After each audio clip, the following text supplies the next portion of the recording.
Heart beat scan ఒక్క second లోనే world class 640 slide CT scan ఇప్పుడు మీ విస్టా ఇమేజింగ్ బంజారా హిల్స్ లో. చూడాలంటారా? సోనియా గాంధీ స్టేట్మెంట్ పాలిటిక్స్ లెవెల్లో చూడాలండి, ఓట్ల కోసం. ఓకే. ఎందుకంటే దీనికన్నా ముందు ఇప్పుడు జరిగిన నిలంబూర్ అని చెప్పి ఒక ఎలక్షన్ నడిచింది కేరళలో, బై ఎలక్షన్. మొన్ననే ఓటింగ్ జరిగింది, రేపు దాని రిజల్ట్ రాబోతుంది, అంటే మండే రోజు. సో నిలంబూర్ ఎలక్షన్లో కూడా కాంగ్రెస్ వాళ్ళు ఇదే మాట్లాడారు. అక్కడ దీనికన్నా ముందు ఒక చిన్న ఫెస్టివల్ జరిగింది వాళ్ళ మస్జిద్లో. ఆ ఫెస్టివల్లో వీళ్ళు మస్జిద్లో ఏనుగులు తీసుకొచ్చారు. ఎప్పుడు మస్జిద్లో ఏనుగులు తీసుకురారు. అది కేరళలో హిందూ ఫెస్టివల్స్ మీకు కనిపిస్తుంది, ఏనుగులు కనిపిస్తుంది ఎక్కువ. తీసుకొచ్చి దానిపైన ఇస్మాయిల్ హనియా ఫోటో, పెద్ద బ్యానరు, మన లెబనాన్లో చనిపోయిన వాళ్ళ హెజ్బుల్లా లీడరు ఆయన బ్యానరు, అక్కడేమో యావాజ్ సిన్వార్ బ్యానరు, ఇదంతా పెట్టుకొని కూర్చున్నారు ఏనుగు మీద. ఎందుకు ఆలోచించండి. అది కాకుండా కాలికట్ ఎయిర్పోర్ట్ మీద, కరిపూర్ ఎయిర్పోర్ట్ అంటారు దాని మీద ఒక 2 నెలల ముందు ఒక దాడి చేశారు ముస్లిం లీగ్ వాళ్ళు వెళ్ళి. ముస్లింలు అని చెప్పాలి, ఎస్డిపిఏ వాళ్ళు చేశారు ఎక్కువ మట్టి, కానీ ముస్లిం సపోర్టర్స్ అందరు వెళ్ళి దాడి చేశారు. దాన్ని సిఐఎస్ఎఫ్ వాళ్ళు తిరిగి కొట్టారు. ఈ కేరళ యాంగిల్ నుంచి చూస్తే మీకు ముస్లిం ఓట్ బ్యాంక్, ఎందుకంటే ఇప్పుడు రాబోయే ఎలక్షన్ బీహార్, దాని తర్వాత యూపీ, దాని రెండిట్లో అస్సాం. ముస్లిం ఓట్ బ్యాంక్ కాంగ్రెస్కి చాలా ఇంపార్టెంట్ ఓట్ బ్యాంక్. కానీ నాకు సర్ప్రైజింగ్ ఫ్యాక్టర్ ఎక్కడ వస్తుందంటే, ఇరాన్ని సపోర్ట్ చేయడం అంటే షియా సపోర్ట్ చేయడం. మనం అర్థం చేసుకోవాలి. షియాలు మైనారిటీ ఏ కంట్రీలో. ఇప్పుడు ఇరాన్ ఒక్కటే షియా నేషన్. మన వైపు కాశ్మీర్లో, కార్గిల్ వైపు షియాలు ఉంటారు ఎక్కువ, ఎవరైనా కాశ్మీర్ వ్యాలీలో సున్నీలు ఉంటారు. మన హైదరాబాద్లో షియాలు ఎక్కువ ఉంటారు, ఎందుకంటే పర్షియా నుంచి వచ్చిన వాళ్ళు, మన నిజాం వాళ్ళ ఫ్యామిలీ, ఆసఫ్ జాహీ వాళ్ళు న్యాచురల్లీ షియాస్. ఇప్పుడు సోనియా గాంధీ సపోర్ట్ చేయడం నాకు అంత పెద్ద సర్ప్రైజింగ్ ఏం కనిపించట్లేదు, ఎందుకంటే ఓట్లు కావాలి కదా. హిందూ ఓట్లు రాకపోతే కూడా ప్రాబ్లం లేదు, కానీ ముస్లిం ఓట్లు మాకు కావాలని చెప్పేసి. కానీ ఇప్పుడు ఎలక్షన్ లేవు కదండి, మీరు చెప్తుంది. బీహార్ వస్తుంది కదా, బీహార్ వస్తుంది కదా, బీహార్ కోసం బీహార్ వస్తుంది. దాని తర్వాత అస్సాం ఉంది, రెడీగా ఉంది అస్సాం. దాని తర్వాత నెక్స్ట్ ఇయర్ యూపీ వస్తుంది. సో వాళ్ళ కన్సిస్టెంట్ పాలసీ, వాళ్ళేం మార్చట్లేదు పాలసీ. ఇప్పుడు వాళ్ళు ఇరాన్ సపోర్ట్ చేయమంటారు. ఇదే ఇరాన్ మన మీద, వాళ్ళ ఓఐసీలో, వాళ్ళ ఇస్లామిక్ నేషన్స్ కాన్ఫరెన్స్లో మన మీద రెజల్యూషన్ పాస్ చేశారు. ఇదే ఖమేనీ 3 నెలల ముందు కశ్మీర్ని విడిపించాలి భారతదేశం నుంచి అని చెప్పారు. అవును, ఆలోచించండి. అవును. So why should be support ఇట్లాంటి నేషన్? మనం ఎందుకు సపోర్ట్ చేయాలి? మన మీద బాగా వ్యతిరేక, సరే ఇంటర్నల్ పాలిటిక్స్ పక్కన పెడుతూ కూడా మనకు ఒక స్ట్రాటజిక్ ఇంట్రెస్ట్ అక్కడ ఉంది. ఒకటి చాబార్ ఫోర్ట్ అని చెప్పి పెద్ద ఫోర్ట్ ఉంది ఇరాన్లో. దాంట్లో హాఫ్ ద ఫోర్ట్ మనకి ఇచ్చేశారు. ఎందుకంటే మనకి ఆఫ్ఘనిస్తాన్ ఎంటర్ కావడానికి, లేకుంటే తుర్క్మెనిస్తాన్, అజర్బైజాన్, ఆర్మీనియా ఎంటర్ కావడానికి ఈ రూట్ తీసుకోవాల్సి వస్తుంది ఇరాన్ నుంచి. పాకిస్తాన్ మనం వెళ్ళనియరు అక్కడి నుంచి. ఈవెన్ ఆఫ్ఘనిస్తాన్కి ఏమైనా ట్రక్కులు పంపించాలంటే మనం చాబార్ ఫోర్ట్ డెవలప్ చేసుకుంటే, చాబార్ ఫోర్ట్ నుంచి మనం మన ప్రోడక్ట్స్ అంతా మూవ్ చేసుకోవచ్చు రైట్ అప్ టు రష్యా. ఆ పోర్ట్ ఇప్పుడు చాలామంది అడిగారు, నిన్న ఒక ఛానల్ డిబేట్లో అడిగారు, అప్పుడు ఆ పోర్ట్ సంగతి ఏమవుతుందండి. It's very interesting question. ఎందుకంటే ఈ రెజీమ్ పడిపోతే ఇప్పుడు వచ్చే రెజీమ్ ఎట్లా ఉంటుందో తెలియదు. ఎందుకంటే దీనికన్నా ముందు మీరు చెప్పినట్లు ఆ టైంలో 70s షా ఆఫ్ ఇరాన్ ఉండేవారు. అవును, పేర్వీ ఫ్యామిలీ వాళ్ళు ఉన్నప్పుడు ఇరాన్ అనేది ఒక మోడర్న్ నేషన్ ఉండే. మొత్తం మీరు బెరూట్ కానివ్వండి, ఇరాన్ కానివ్వండి, ఇట్లాంటి సిరియా చూస్తే మీకు డౌట్ వస్తుంది, అది అమెరికానా, యూరోప్నా, లేకుంటే ఒక ఇస్లామిక్ నేషన్. దాని తర్వాత థియోక్రసీ మొదలైంది.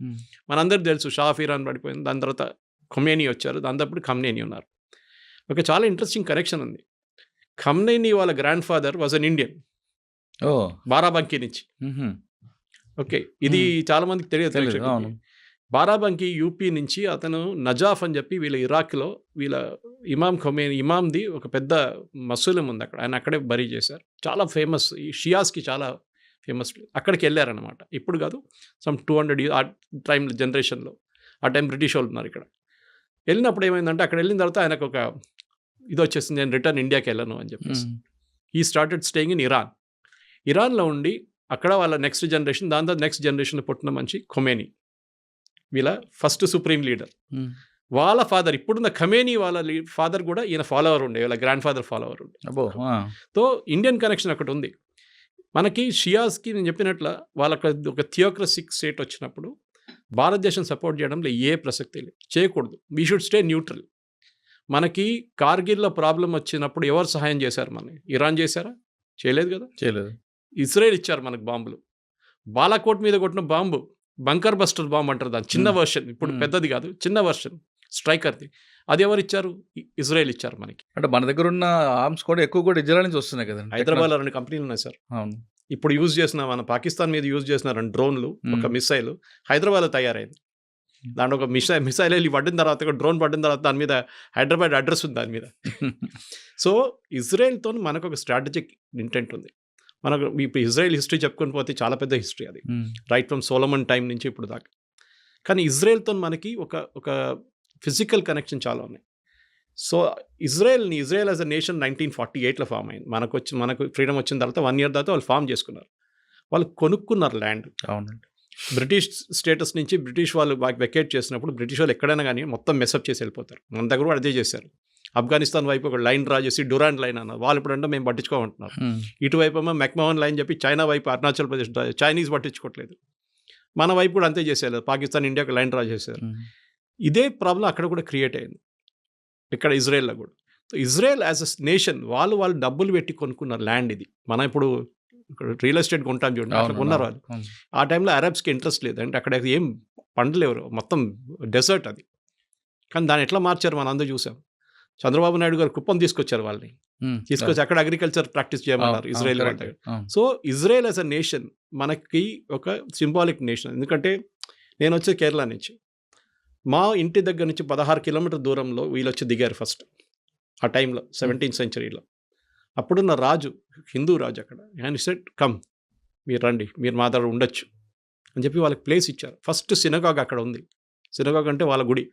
నెక్స్ట్ వాళ్ళు కొచ్చిన్కి వెళ్ళారు. మీరు కొచ్చిన్కి వెళ్తే మీరు జూ టౌన్ ఉంటుంది, అక్కడ పెద్ద సినగాగ్ ఒకటి ఉంది. ఒక టైంలో 26 ఫ్యామిలీలు ఉన్నారు అక్కడ జ్యూస్. ఇప్పుడు ఒక్కరు కూడా లేరు, ఒక ఫ్యామిలీ ఎక్కడ ఉంది అంతే, అది కూడా లాస్ట్ జనరేషన్ వాళ్ళు. మిగతా వాళ్ళందరూ వెళ్ళిపోయారు. ఎందుకంటే ఇజ్రాయెల్కి ఒక ఇది ఉంది, మీ గ్రాండ్ ఫాదరో వాళ్ళ గ్రాండ్ ఫాదరో జ్యూ ఉంటే మీరు ఇజ్రాయలీ సిటిజన్షిప్ వచ్చేస్తుంది మీకు. మన వైపు కూడా యనం వైపు ఆంధ్రప్రదేశ్లో అక్కడ ఒక జూయిష్ కమ్యూనిటీ ఉన్నారు. వీళ్ళని కొచ్చినీ జ్యూస్ అంటారు. వాళ్ళని I think they got something else. వాళ్ళు కూడా వెళ్ళి సెటిల్ అయిపోతున్నారు. పాండిచేరి కూడా ఉన్నారు కదండి వాళ్ళు. పాండిచేరిలో ఫ్రెంచ్ ఉన్నారు ఎక్కువ. మన బాంబే వైపు వచ్చారు. అప్పుడున్న బాంబే వైపు వచ్చి అక్కడ కూడా ఒక సినగాగ్ పెట్టుకున్నారు. ఇజ్రాయలీస్ మీరు ఎక్కడైనా వెళ్ళండి, ఇజ్రాయలీస్ ఉంటారు, జ్యూస్ ఉంటారు. Polish juice, Ukrainian juice, Russian juice, German juice ఉన్నారు. ఆలోచించండి. అది కాకుండా మీరు ఎక్కడ వెళ్ళినా కానీ జ్యూస్ ఉంటారు. మనం చిన్నప్పుడు ఐ థింక్ మర్చెంట్ ఆఫ్ వెనిస్లో ఉందనుకుంటా, ఇది షైలాక్ అని ఒక క్యారెక్టర్ విని ఉంటారు మీరు. డబ్బులు అప్పులు ఇచ్చేటోడు, ఇచ్చి విపరీతంగా ఇంట్రెస్ట్ తీసుకుంటుండే, అది కాబోలీ టైప్. తో ఇప్పుడు ఎవరైనా అట్లాంటి పని చేసినప్పుడు షైలాక్ అని అంటారు. అవును, కొంతమంది అట్ట అంటారు, కొంతమంది కాబోలీ వాళ్ళ వదలరా అంటారు. అది తో షైలాక్ లాంటి వాళ్ళు. ఎందుకంటే వీళ్ళు ఇజ్రాయలీస్ జ్యూస్ ఒక ఉంది సార్, డబ్బులు, మీడియా, ఇది ఎప్పుడు వాళ్ళ చేతిలో ఉంటుంది. మీడియా ఎప్పుడెప్పుడు వచ్చింది, కానీ దానికన్నా ముందు డబ్బులు. మీరు ఏ అమెరికన్ కానివ్వండి, ఏ యూరోపియన్ కానివ్వండి, ఫైనాన్స్ హెడ్ చూడండి, వాళ్ళ ఫైనాన్స్ అంటే వాళ్ళ డబ్బులు ఖర్చు పెట్టేది ఎవరైనా, వాళ్ళ మొత్తం ఫండింగ్ అంతా వాళ్ళ చేతిలో ఉంటుంది. దానికోసం ఏ అమెరికన్ ప్రెసిడెంట్ అయినా భయపడతారు. వాళ్ళు మీడియా వాళ్ళ చేతిలో ఉంటుంది. వాళ్ళు కంప్లీట్గా అమెరికన్ ప్రెసిడెంట్ దింపగలరు కిందని, అంత పవర్ ఉంది వాళ్ళ దగ్గర అనమాట. సో న్యాచురలీ మనం ఎందుకు వాళ్ళతో ఉండకూడదు? వీఆర్ ఎ డెమోక్రటిక్ నేషన్, వాళ్ళు కూడా డెమోక్రటిక్ నేషన్. వాళ్ళ దగ్గర ఉన్న కోయిలేషన్ మన దగ్గర లేదు. వాళ్ళకి 30 కోయిలేషన్లు ఉంటాయి, 30 పార్టీలు ఉంటాయి, అక్కడ 26 పార్టీలు ఉంటాయి. మన దగ్గర అంత పెద్ద ప్రాబ్లం లేదు ఇక్కడ భారతదేశంలో. 4 చంద్రబాబు నాయుడు జేడీయూలు అంటారు. మనకు ఒక ఫిజికల్ కనెక్షన్ ఉంది, మనకు ఒక ఎమోషనల్ కనెక్షన్ ఉంది వాళ్ళతో. ఇప్పుడు సోనియా గాంధీ సపోర్ట్ చేయమంటే వాళ్ళ పార్టీ కోసం చెప్తున్నారు అంతే, వాళ్ళ పార్టీ నుంచి ఓటు రావాలి. కానీ మీరు అడిగిన second part of the question, ఈ వార్ ఎవరైనా గెలుస్తారా అంటే డెఫినెట్గా ఇరాన్ ఓడిపోతారు, దాంట్లో డౌట్ లేదు. దాంట్లో 2-3 కారణాలు ఉన్నాయి. ఒకటి సపోర్ట్. మీరు చెప్పండి, ఒక్క దేశమైనా ఇరాన్ సపోర్ట్ చేస్తున్నారు ఇప్పుడు? Even Russia is not supporting. లేదు, ఎందుకంటే రష్యా వాళ్ళ గొడవలు వాళ్ళు పడి ఉన్నారు, మేము ఇక్కడికి చేంజ్ చేస్తామని చెప్పేసి. ఈవెన్ టర్కీ చేయరు, ఎందుకంటే ఇక్కడ షియా సున్నీ వచ్చేస్తుంది మళ్ళీ ప్రాబ్లం. వాళ్ళు రారు, ఎవరు రారు.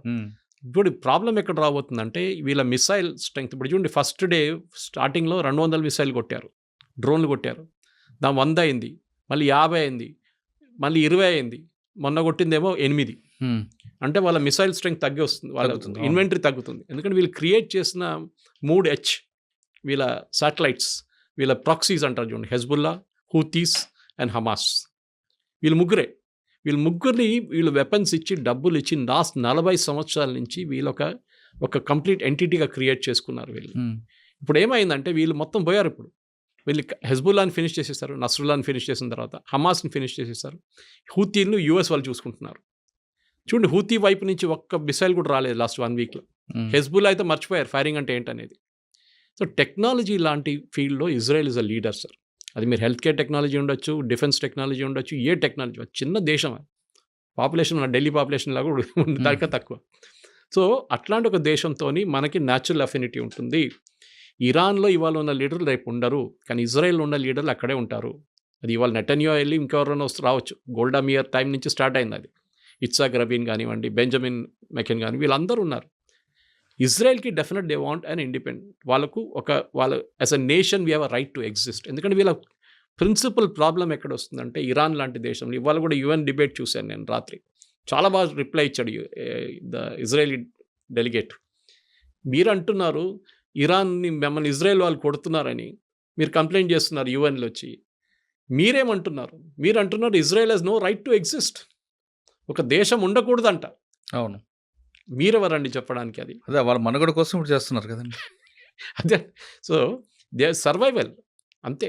వాళ్ళు సర్వైవ్ చేయాలంటే వాళ్ళు దాని మనలాగానే ఇటువైపు చైనా, ఇటువైపు పాకిస్తాన్, ఇప్పుడు బంగ్లాదేశ్ తయారైంది. వాళ్ళకు కూడా అంతే. మీరు 6 Day వార్ చూడండి, యామ్ కిపూర్ వార్ చూడండి, సూయజ్ కెనాల్ క్రైసిస్ చూడండి. దీని అన్నిట్లో ఇజ్రాయెల్ మీద దాడి చేశారు. ఎవరు? అందరు కలిసి. జార్డన్, సిరియా, లెబనన్, ఇటువైపు ఈజిప్ట్. తర్వాత ఈజిప్ట్ నుంచి అన్వర్ సదాత్ని చంపేసిన తర్వాత అక్కడ వీక్ అయిపోయారు. హొస్ని ముబారక్ వచ్చారు. ఇటువైపు towards Syria it was control by family, the Assad family. అటువైపు అమ్మ జార్డన్, అది కూడా ఒక మొనార్కీ నడుస్తుంది అక్కడ.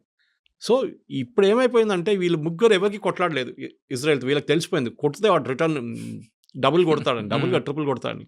వీళ్ళకి చాలా అర్థమైపోయింది. వీళ్ళందరూ కలిసి దాడి చేశారు కదా 6 Day వార్లో. ఈ సౌదీ అరేబియా ఫండింగ్ ఇచ్చింది వాళ్ళకు. ఇచ్చిన తర్వాత కూడా ఓడిపోయారు వీళ్ళు. అప్పుడు బేసిక్ ఉండే ఇజ్రాయెల్ దగ్గర ఫైటర్ ఎయిర్క్రాఫ్ట్ కూడా లేకుండే. అప్పుడు ఏదో అమెరికా ఇచ్చిన కొన్ని ప్లేన్లు ఉండే అంతే. ఇప్పుడు చూడండి ఈ ఇరాన్ దాకా వెళ్ళి 1500-2000 కిలోమీటర్ తిరిగి వచ్చి కొట్టి రిటర్న్ వస్తున్నారు. అది ఒక్క ప్లేన్ కాదు, మొన్న కొట్టిందంటే ఫస్ట్ దాంట్లో 200 ప్లేన్లు. And they didn't lose a single one. ఇప్పుడే మొత్తం డిఫెన్స్, వాళ్ళ ఎయిర్ డిఫెన్స్ కొట్టుపడేశారు. They having total dominance of the skies. అదే ఈవెన్ ట్రంప్ కూడా చెప్పారు చూడండి. సార్, ట్రంప్ పాకిస్తాన్ వైపు వెళ్ళడం, ఆయనకి లంచ్ పెట్టడం, ఆ పాకిస్తాన్ ఎయిర్ బేస్ వాడుకోవడం వెనక ఉద్దేశం ఇరాన్కి సపోర్ట్ చేయమని ఇండైరెక్ట్గా. పాకిస్తాన్ ప్రధానమంత్రి ఎవరండి? ఉండేరు షాబాజ్ షరీఫ్. ఆయన ఎందుకు విలువలేరండి? అదే మునీర్ అంటే ఆర్మీ ఆఫీసర్, గతంలో IASI background. Head of state ని పిలవాలి కదా ఎప్పుడు. అవును. డిన్నర్ మీరు ఎవరిని పిలుస్తారు? లంచ్ స్టేట్ ప్రెసిడెంట్ నరేంద్ర మోదీని పిలుస్తారా, లేకుంటే మన ఆర్మీ చీఫ్ ని పిలుస్తారా? ఆర్మీ మోడీని పిలుస్తాం. అంటే ఆయన పిలిచారు కూడా, పిలిచారు. ఇక్కడ మునీర్ అనే వ్యక్తి ఐఎస్ఐ బ్యాక్గ్రౌండ్ అన్ని ఉన్నాయి కాబట్టి ఐఎస్ఐ వాళ్ళు పాకిస్తాన్ లో అల్లా అండ్ ఆర్మీ రూల్స్. అవును, అంతే. వీళ్ళిద్దరే నడిపిస్తారు పాకిస్తాన్. అందరికి తెలుసు. ఆ రోజు కూడా క్రైసిస్ జరిగినప్పుడు మీకు గుర్తుంటుంది, జేడీ వాన్స్ మాట్లాడింది అసీం మునీర్తో. He didn't speak to Shahbaz Sharif. తర్వాత మాట్లాడంటున్నారు, అది కొంచెం ఫేస్ సేవింగ్ ఎక్సర్సైజ్. కానీ ఇండియాతో మాట్లాడినప్పుడు ఈ spoke to prime minister Modi. Correct. ఎందుకంటే పవర్ ఎవరి దగ్గర చూస్తున్నారు. పాకిస్తాన్ భయం, మునీర్ దగ్గర పవర్ ఉంది. వీళ్ళకి భయం ఏంటంటే, సార్ మీరు చెప్పింది ఒక బేస్ ఇస్ వన్ ఆబ్జెక్టివ్. అది వాళ్ళు ఎప్పుడైనా, వాళ్ళ పక్కన ఖతార్ల బేస్ ఉంది, ఇంత పెద్ద బేస్ ఉంది వాళ్ళ దగ్గర. ఒక సంవత్సరానికి దాని మెయింటెనెన్స్ కాస్ట్ $6 బిలియన్. ఎవరు పే చేస్తున్నారు? ఖతార్ గవర్నమెంట్ పే చేస్తున్నారు. ఆలోచించండి. యూఎస్ బేస్ని మెయింటైన్ చేసుకోండి ఖతార్. ఎందుకంటే వీళ్ళకి తెలుసు యూఎస్ ఉన్నదాకా మా మీద చేయబెట్టడు. Qatar is the foundation of terrorism, అందరికి తెలుసు. అది ముస్లిం బ్రదర్హుడ్ కానివ్వండి, అల్ఖాయిదా కానివ్వండి, ఐసిస్, అందరూ, ఈవెన్ హమాస్ లీడర్స్ కూడా అక్కడే కూర్చుంటారు. కానీ వాళ్ళు ముట్టరు, యూఎస్ కూడా ముట్టరు. కానీ మన దగ్గరకు వచ్చినప్పుడు, ఈ ప్రాబ్లం వచ్చినప్పుడు పాకిస్తాన్ అసీం మునీర్ ఎందుకు పిలిపించారంటే, మెయిన్లీ వాళ్ళ దగ్గర న్యూక్లియర్ మిసైల్స్ ఉన్నాయి. ఏ న్యూక్లియర్ మిసైల్ అసెంబుల్ చేసి పెట్టరు. న్యూక్లియర్ వార్ హెడ్ సపరేట్గా ఉంటుంది, మిసైల్ సపరేట్గా ఉంటుంది. This is the delivery system. ఇది ఇక్కడి నుంచి అక్కడ కొట్టాలంటే ఇది. దాని మీద 50 కిలోలు పెట్టాలన్నా, 100 కిలోలు పెట్టాలన్నా, న్యూక్లియర్ వెపన్ పెట్టాలన్నా డిసైడ్ చేసేది లాస్ట్ మినిట్లో. మన కైరానా హిల్స్లో మనం కొట్టినప్పుడు we didn't hit the missiles. మనం ఏం చేసామంటే వాళ్ళ కేవ్ బయట కొట్టాము. వీళ్ళందరూ అండర్ గ్రౌండ్లో పెడతారు, పెద్ద కొండ కింద పెట్టుకుంటారు. ఈవెన్ ఇరాన్లో ఫైడ్రో చూడండి, నటాన్స్ చూడండి, వీళ్ళన్ని న్యూక్లియర్ ప్లాంట్స్ అన్ని. నటాన్స్లో ఒక ప్లాంట్ పైన ఉంది, మిగతా కింద ఉంది. వెరాజ్ ఇన్ ఫడ్రో the entire thing is below the 250 metre concrete barrier ఉందండి. దానికోసం బంకర్ బస్టర్ అంటున్నారు. సో అసీం మునీర్ ఎందుకు తీసుకొచ్చారంటే, బేసిక్లీ వీళ్ళ దగ్గర ఉన్న మిసైల్స్ ఎక్కడ వెళ్ళకూడదు. ఇరాన్ పోతే అల్ఖైదా వాళ్ళు, లేకుంటే ఎవరైనా తాలిబాన్ వాళ్ళు వచ్చి కొట్టి తీసుకెళ్తే న్యూక్లియర్ మిసైల్ తీసుకెళ్ళి పాకిస్తాన్ దగ్గర ఒక్కటే ఉంది ఇప్పుడు ఇస్లామిక్ నేషన్లో. ఎవరు తీసుకెళ్తారో తెలియదు. రేపు అసీం మునీర్ లేడు, ఇంకా వాళ్ళ గవర్నమెంట్ పడిపోయిందో ఏమనంటే ఆర్మీ చూసుకుంటారు. గవర్నమెంట్ ఏం చేయలేరు అక్కడ. గవర్నమెంట్ మన దగ్గర న్యూక్లియర్ బటన్ మోదీ దగ్గర ఉంది, అక్కడ న్యూక్లియర్ బటన్ ఆర్మీ చీఫ్ దగ్గర, మునీర్ దగ్గర ఉంది. అది చాలా క్లియర్ అన్నమాట. సో దానికోసం పిలిచి ఏమన్నారంటే ఆ మిసైల్స్ అంతా మేము చూసుకుంటాం. దీనికన్నా ముందు కూడా భారతదేశం అటాక్ చేసిన గుర్తుంటుంది మీకు. అందరూ అన్నారు అమెరికా చూసుకుంటున్నారు పాకిస్తాన్, దానికోసం ఆపారు బాంబింగ్ అని. కరెక్ట్. ఆ వెపన్స్ వాళ్ళ చేతిలో పడకూడదు. అల్ఖైదా కానివ్వండి, ఐసిస్ కానివ్వండి, తాలిబాన్ కానివ్వండి, లేకుంటే ఇరాన్ నుంచి వచ్చే నెక్స్ట్ రెజీమ్ కూడా. ఎందుకంటే పాకిస్తాన్ ఈ టెక్నాలజీ మొత్తం దొంగతనం తీసుకొచ్చారు జర్మనీ నుంచి, ఇంకోటి నార్త్ కొరియా దగ్గర నుంచి తీసుకొచ్చారు. సో నవ్వు తాళం వేసి ఆ చావి తీసుకెళ్ళి పెంటగన్లో పెట్టుకుంటారు. దీన్ని పిలిచారు అంతే, ఇంకేం లేదు. ఇంకా మాట్లాడడానికి ఏం లేదు. We'll do deals with Pakistan అంట. పాకిస్తాన్ ఏం అమ్ముతారండి? వాళ్ళ మేజర్ ఎక్స్పోర్ట్ టెర్రరిజం. అదొకటే వాళ్ళు అమ్మలేరు, అమ్మగలరు. కానీ కొన్ని వేల కోట్ల రూపాయలు ఫండింగ్ చేస్తూ ఉంటున్నారు కదండి. ఎందుకు చేస్తున్నారు ఆలోచించండి. ఆ గవర్నమెంట్ పడిపోతుంది. పడిపోతే వాళ్ళ న్యూక్లియర్ అసెట్స్ ఎవరి దగ్గర ఉంటుంది? గవర్నమెంట్. ఐసిస్, అల్ఖైదా వీళ్ళు ఎవరైనా వస్తారు రేపు. తాలిబాన్ అక్కడ తయారైనట్ల ఆఫ్ఘనిస్తాన్, ఇక్కడ ఇంకో థియోక్రసిక్ గవర్నమెంట్ వచ్చేస్తుంది. అమెరికాకి అదే భయం. దానికోసం ఇప్పుడు కాదు, ముందు నుంచే సోవియట్ యూనియన్ ఉన్నప్పటి నుంచి సపోర్ట్ చేస్తుంది దానికే వాళ్ళు. ఎందుకంటే ఎట్లయినా వీళ్ళు ఇక్కడ వీళ్ళ దగ్గర ఉన్న ఈ అసెట్స్ ఎక్కడ ఈ ఇస్లామిక్ టెర్రరిస్ట్ దగ్గర వెళ్ళకూడదు. మిసైల్ అయితే నాకు ప్రాబ్లం లేదు, కానీ న్యూక్లియర్ తీసుకొచ్చి ఒక న్యూయార్క్లో పడేస్తే నెక్స్ట్ 5,000-10,000 సంవత్సరాలు న్యూయార్క్లో ఎవరు ఉండలేరు. సో అమెరికా చాలా భయం ఉంది దాని మీద అనమాట. వీళ్ళు స్టేబుల్ నేషన్ కాదు సార్, మనలా కాదు. మన దగ్గర స్టేబుల్ నేషన్. మనం ఒక డెమోక్రటిక్ పార్టీ ఉంది, మన ఎలక్షన్ నడుస్తుంది, ఆర్మీ ఉన్నారు, ఎయిర్ ఫోర్స్, అంతా ప్రొఫెషనల్ సిస్టమ్. వాళ్ళ దగ్గర ప్రొఫెషనల్ కాదు. ఈ ఆర్మీ చీఫ్లు కానీ ఎయిర్ ఫోర్స్ చీఫ్ పాకిస్తాన్లో ఫస్ట్ రాగానే లండన్లో ఒక పెద్ద ఇల్లు తీసుకుంటాడు. వాళ్ళకి అమెరికా ఫండింగ్ ఎవరైనా ఇస్తారు దానికి. వాళ్ళ పిల్లల్ని ఆక్స్ఫర్డ్, కేంబ్రిడ్జ్ పంపిస్తారు, లేకుంటే MIT పంపిస్తారు. మీరు చూడండి, every Pakistani general from Yahya Khan to Pervez Musharraf to general Ziaul Haq అందరు ఇదే చేశారు. మన దగ్గర ఉన్న కశ్మీరీ పొలిటీషియన్స్ కూడా ఇదే చేస్తారు. ఒమర్ అబ్దుల్లా, ఫరూక్ అబ్దుల్లాకి లండన్లో ఇల్లు ఉన్నాయి, పెద్ద ఇల్లు ఉన్నాయి. వాళ్ళ పిల్లలంతా బయట చదువుకున్నారు. సో వాళ్ళకి టెండెన్సీ ఉంది. అది దాన్ని కంట్రోల్ చేయడం మొత్తం US చేతిలో ఉందన్నమాట. ఇప్పుడు కాదు, ముందు నుంచి. That is exactly what Trump did. కొత్తది ఏం లేదు దాంట్లో. మోదీ గారిని పిలిచారు కదా డిన్నర్కి. ఈయన లంచ్ పిలిచినంత మోదీ గారు డిన్నర్కి పిలిచి నేను రాలేపో అని చెప్పేసి వచ్చేసి ఆయన పూరి వచ్చారు. Ego problem. అరే నువ్వు వాడిని పిలుస్తున్నావు, నా మమ్మల్ని ఈక్వల్ చేస్తున్నావా? Is only an army chief. వాడు కావాలని చెప్పి వాడే మెడల్ వేసుకున్నాడు ఫీల్డ్ మార్షల్ అని చెప్పి. సార్ ఫైనల్గా చెప్పండి, సోనియా గాంధీ గారి స్టేట్మెంట్ మాత్రం కేవలం ఎలక్షన్ చూడాలి అంతే. ఇంకేం లేదు. ఇప్పుడు కాదు కదా, అంటే అటు తిరిగి ఇటు తిరిగి మన దేశంలో రెండు పార్టీలు విభేదాలు రావా? కొత్తది ఏం కాదు కదా సార్. ఇప్పుడు సోనియా గాంధీ స్టేట్మెంట్ మీద కూడా మోడీ గారు ఇంకా వేరే వాళ్ళు కామెంట్ చేస్తారు. ఇది ఒక వార్ నడుస్తుంది ఇప్పుడు, ఇన్సైడ్ వార్. మోదీ గారు కామెంట్ చేయరు. మోడీ గారు చేస్తారు. ఎవరికొరకు మోదీ గారు IT టీం ఉన్నారు, వాళ్ళ అమిత్ మాల్వియా అంటున్నారు, వాళ్ళు కామెంట్ చేస్తారు. డెఫినెట్గా కామెంట్ చేస్తారు. పొలిటికల్ వార్ అవుతుంది ఇక్కడ. పొలిటికల్ అని కాదు, మీరు ముస్లిం ఓట్ కోసం చేస్తున్నారు. నేను ఎప్పుడు రాసిస్తాను నీకు ఆ ట్వీట్ ఏముంటుందని. మీరు ముస్లిం ఓట్ల కోసం చేస్తున్నారు, మీరు అసలు కానీ ఇరాన్తో ఉన్న రిలేషన్షిప్లో ఇప్పుడు బీజేపీ ఒఫీషియల్గా ఏం మాట్లాడరు. బికాజ్ వాళ్ళకి తెలియదు ఈ గవర్నమెంట్ ఉంటుందో పోతుందో అని. పోతే ప్రాబ్లం లేదు, ఉంటే మనకు ఆ పోర్ట్ కావాలి, షబార్ పోర్ట్. పెద్ద ప్రాబ్లం అవుతుంది మనకి. Next third is oil. మన ఇరాన్ దగ్గర నుంచి బ్యాన్ పెట్టే ముందు US బ్యాన్ పెట్టేదాకా మన ఆయిల్ వాళ్ళ దగ్గర కొంటుండే, అది కూడా రూపీ పేమెంట్లో. ఎందుకంటే మొత్తం బ్యాంకింగ్ సిస్టమ్ నుంచి బ్యాన్ చేసి పడేశారు US. సో రూపీ పేమెంట్ ఇచ్చి మనం తెచ్చుకున్నాం. దాని తర్వాత బియ్యం తీసుకున్నారు మన దగ్గర నుంచి. బియ్యం తీసుకుని మనకు క్రూడ్ ఆయిల్ ఇచ్చారు. సార్ ఇప్పుడు ఈ వార్ చూస్తుంటే కొంతకాలం ఎప్పటికైనా ఆగే కనిపిస్తుందా, లేదంటే దీనివల్ల ఇంకొంచెం ముందుకెళ్ళే అవకాశం ఉందా? అల్టిమేట్గా ఏమైనా ఫ్యూల్ రేట్ పెరిగే అవకాశం ఉంటుంది? క్రూడ్ ఆయిల్ రేట్ ఎప్పుడు పెరగదండి. ఒకటి, క్రూడ్ ఆయిల్ ఎప్పుడు రేపటి కోసం వాళ్ళు కొనాం మనం. ఒక ఇయర్లీ కాంట్రాక్ట్ ఉంటుంది. ఓకే, అది మొత్తం మనకు 1 yearకి కాంట్రాక్ట్ సైన్ చేసుకుంటాం. అది ఎవరైనా ఉన్నాయి, సౌదీ అరామ్కోతోనో లేకుంటే వెనిజువేలాతోనో. ఇప్పుడు US వాళ్ళు కూడా సప్లై చేస్తున్నారు మనకి. ఇరాన్ మన దగ్గర ఐ థింక్ మనం లెస్ దాన్ అసలు కొనట్లేదు ఇరాన్ దగ్గర నుంచి, బ్యాన్ ఉన్న దానికి. ప్రాబ్లం ఎక్కడ వస్తుందంటే స్ట్రేట్ ఆఫ్ హార్మూజ్ అని ఉంది, మీరు చూసుంటారు. ఆ ఇరాన్ పక్క నుంచి, ఇరాక్ పక్క నుంచి వచ్చి ఒక స్ట్రేట్ ఆఫ్ హార్మూజ్ ఉంది, చిన్న వాటర్వే. అక్కడి నుంచి చాలా ఈ పెద్ద పెద్ద కార్గో షిప్స్, ఈ ఆయిల్ షిప్స్, కంటైనర్ షిప్స్ అక్కడి నుంచి ట్రావెల్ అవుతుంది. అది ఎక్కడైనా బ్లాక్ అయితే, అక్కడైనా బాంబ్ జరిగితే then definitely they will be an impact. కానీ మన దగ్గర స్ట్రాటజిక్ ఆయిల్ రిజర్వ్స్ అని మోదీ గారు గవర్నమెంట్ వచ్చేకన్నా ముందు మన్మోహన్ సింగ్ గవర్నమెంట్ నుంచి స్టార్ట్ చేశారు. మోదీ గవర్నమెంట్ తర్వాత ఇంప్లిమెంట్ చేస్తారు. స్ట్రాటజిక్ ఆయిల్ రిజర్వ్స్ ఏంటంటే మనకు ఒకటి వైజాగ్ వైపు ఒకటి, లొకేషన్ చెప్పట్లేదు గవర్నమెంట్, ఇంకోటి మ్యాంగ్లూర్ వైపు ఒకటి పెద్ద రిజర్వ్ ఉంది అండర్ గ్రౌండ్.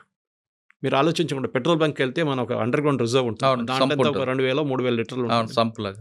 ఇది లక్షల లీటర్లు ఉంటుంది అన్నమాట under ground tanks. Under ground tanks ఏం చేస్తారంటే ఆయిల్ రేట్ తగ్గిన టైంలో తీసుకొచ్చి దాంట్లో పడేస్తారు. ఆయిల్ రేట్ ఎంత పెరిగినా కానీ ఒక 3 నెలలు నడిచిపోతుంది మనకు. దానికి ఆ రిజర్వ్ మళ్ళీ రీఫైన్ చేసుకొని మనం యూజ్ చేసుకోవచ్చు.